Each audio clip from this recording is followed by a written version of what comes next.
Everyone dreams of winning the lottery. However, suddenly coming into a giant sum of money doesn't necessarily mean smooth sailing. When greedy friends and family members come out of the woodwork, there is no telling how far they will go to get a piece of the money. That was the case of Abraham Shakespeare, a Florida man who went from the luckiest guy alive to the starring in a sinister mystery. In 2006, Abraham Shakespeare won the $30 million lottery jackpot. After taxes, Shakespeare ended up with $17 million. Abraham was instantly rich, and that's where the trouble started.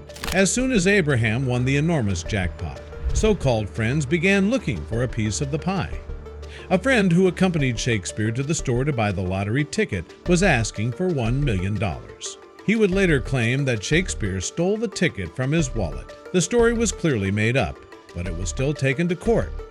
Fortunately, Shakespeare won the case. However, he no longer felt safe in the neighborhood he grew up in, so he moved to a gated community. Soon people found out where he was living and continued to harass him for the money.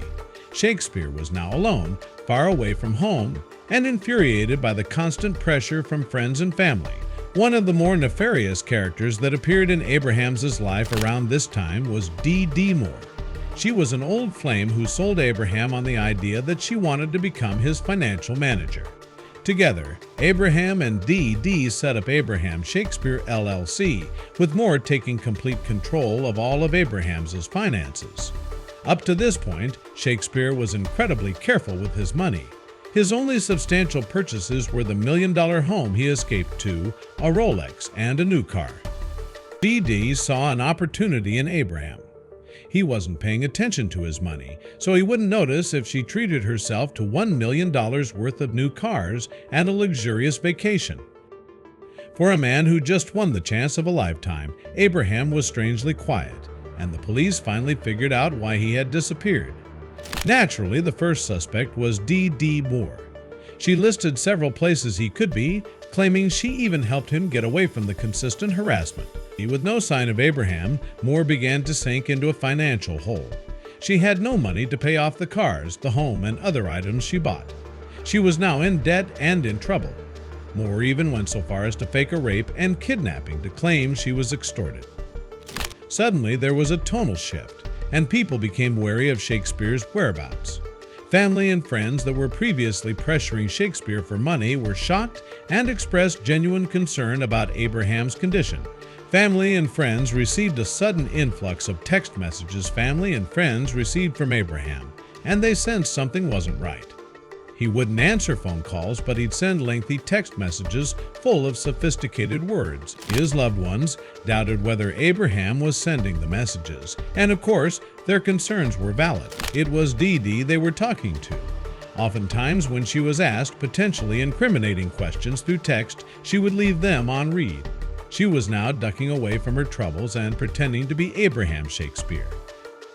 Instinctively, Shakespeare's family grew more concerned as time passed by without a word from the real Abraham. They eventually filed a police inquiry and directed authorities towards Moore's home. What the police found when they entered Moore's house was disturbing. Buried 9 feet deep in her own backyard was Shakespeare's body. Initially, Moore's story was always changing and shifting blame. She claimed it was drug dealers or an estranged son. However, nothing she said would get her out of this one. Police continued questioning Dee until she finally confessed. She stated that she had killed Abraham in self-defense and alleged that Abraham was abusive. But with her track record, the cops were hardly convinced. The authorities searched Moore's home, and unsurprisingly, they discovered all of Shakespeare's money in cash. He had withdrawn all of the funds from the LLC and had been using them indiscriminately. Moore was also caught attempting to pay off numerous individuals to take the fall for the crime. She was allegedly offering up to $200,000 for someone to speak to the authorities and say that they, in fact, murdered Shakespeare. Dee was not outsmarting anyone. Her facade, oblivious, and the police had her pinned down.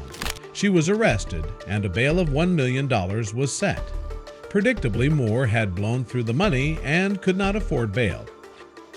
Dee Moore was found guilty of first-degree murder in 2012, and she was sentenced to life in prison. Let the story of Abraham Shakespeare serve as a cautionary tale if you ever become an instant millionaire.